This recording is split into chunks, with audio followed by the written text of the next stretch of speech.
its latest quarter, driven by growth in the beauty category. By the way, P&G's brands include widely recognized consumer products like Bounty, Charmin, Gillette, Pampers, Tide, and Gillette.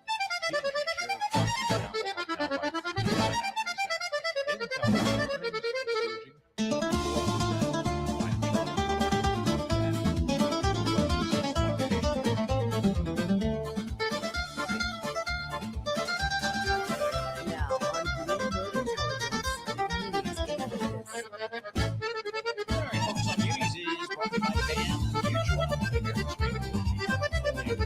by 39%. Intel earnings surging.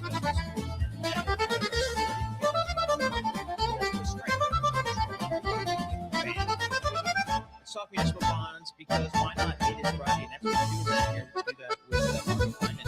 She has had a peaceful research at UP.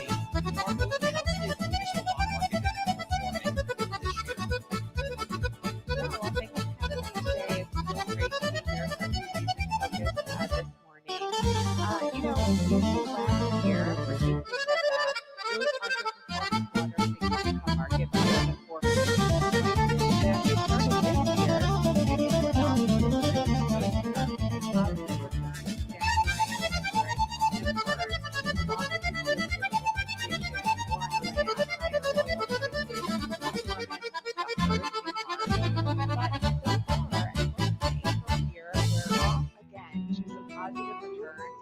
performance has been better, with munis returning about 1%, up a little more than 1% for the year. And the remarkable thing that we are looking at is how resilient the muni market has been. When we're looking at inflows into our market this year, we've had money coming into this market, inflows of over $20 billion just for the year to date this year, versus only $5 billion for the same time period last year. And we know that inflows are highly correlated with positive performance in the muni market.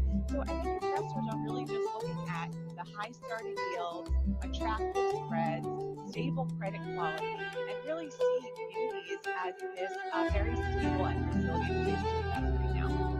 There was a story published by Bloomberg earlier this week, which was really interesting about how all these states are imposing taxes on the wealthy. Minnesota considering this 1% annual levy on all wealth above $2 million. Maine also imposing a surcharge that is referendum in California. New York imposing a tax on second homes worth more than $5 million. That is going to be a positive for the muni market because it offers a tax shelter for residents of those states. Can you just walk us through and explain why that is? Does that mean that people who are wealthy will just buy properties? Yeah, no, it's a great question. And you're right, Bloomberg has covered this story. There have been headlines about various different income taxes, surcharges on millionaires, the wealth tax that is being considered for the ballot in California in November. So there are all these proposals out there. And in terms of muni demand, higher taxes are good for muni demand because the asset class offers tax-exempt income. And so to the extent that your taxes are higher, munis are going to be more beneficial for you as an investor. So for investors in the highest tax bracket right now, munis are yielding more than 6% on a tax-equivalent basis. This is for a broad-based muni portfolio. In high yield bonds, the taxable equivalent yield is over 9%. And so you're getting those types of yield for stable, essential services and companies with credit quality that is very, very strong. So to the extent that we continue to see taxes go higher, of course that is positive for inflows into the muni market. From a credit perspective, we really sit back and say, well, what these higher taxes, what does that mean for credit quality? What will that mean for demographics in the states? We get a lot of questions about the proposed tax in California. Will that impact the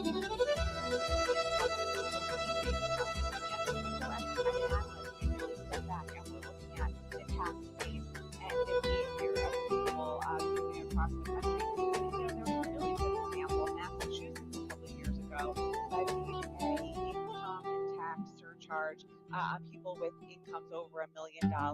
And what we saw is that tax actually raised more than what's expected, and there wasn't a broad outflow of people from the state. So we tend to believe that credit quality will remain stable even in the face of some of these higher taxes. And you're right, it could be a good positive technical for the market.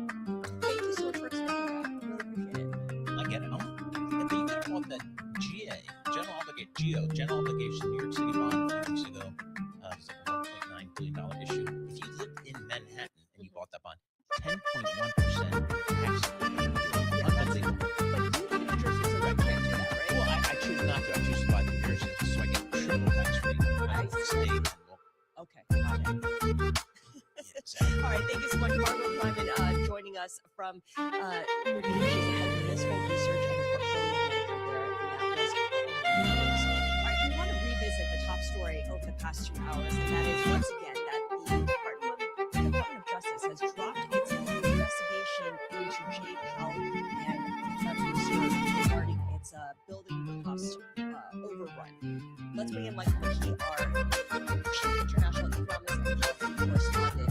Mike, this is something that should smooth the path for President Trump's nominee for the Federal Reserve Chair to become the chair president.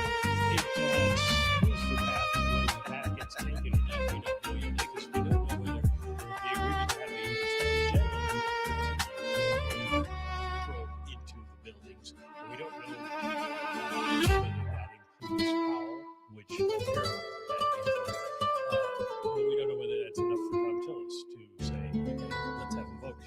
has not commented.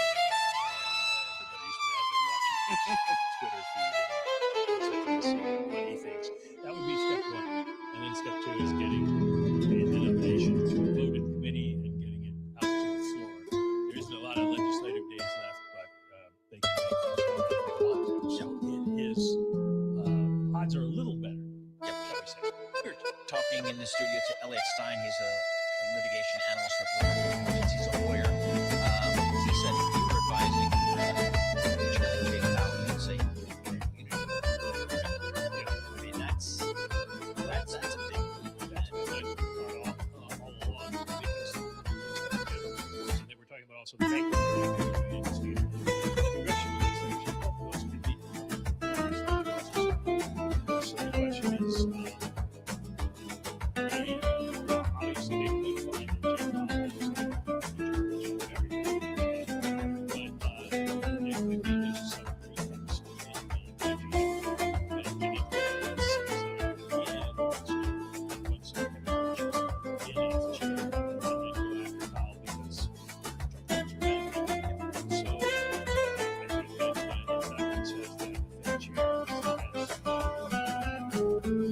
Like, question, how does this change Apple's corporations next week?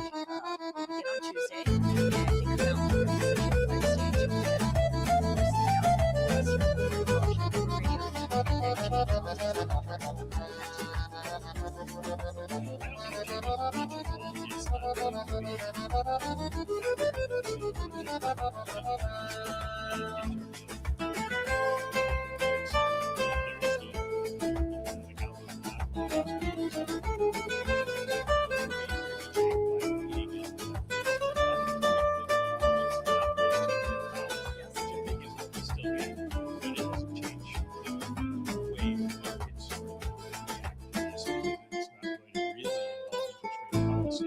It'll start to, as we move forward, once Kevin Moore finally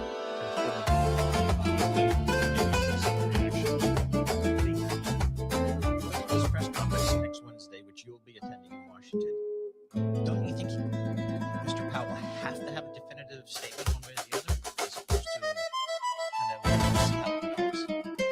I'm not sure he has. He's getting close to the time when he's in chair.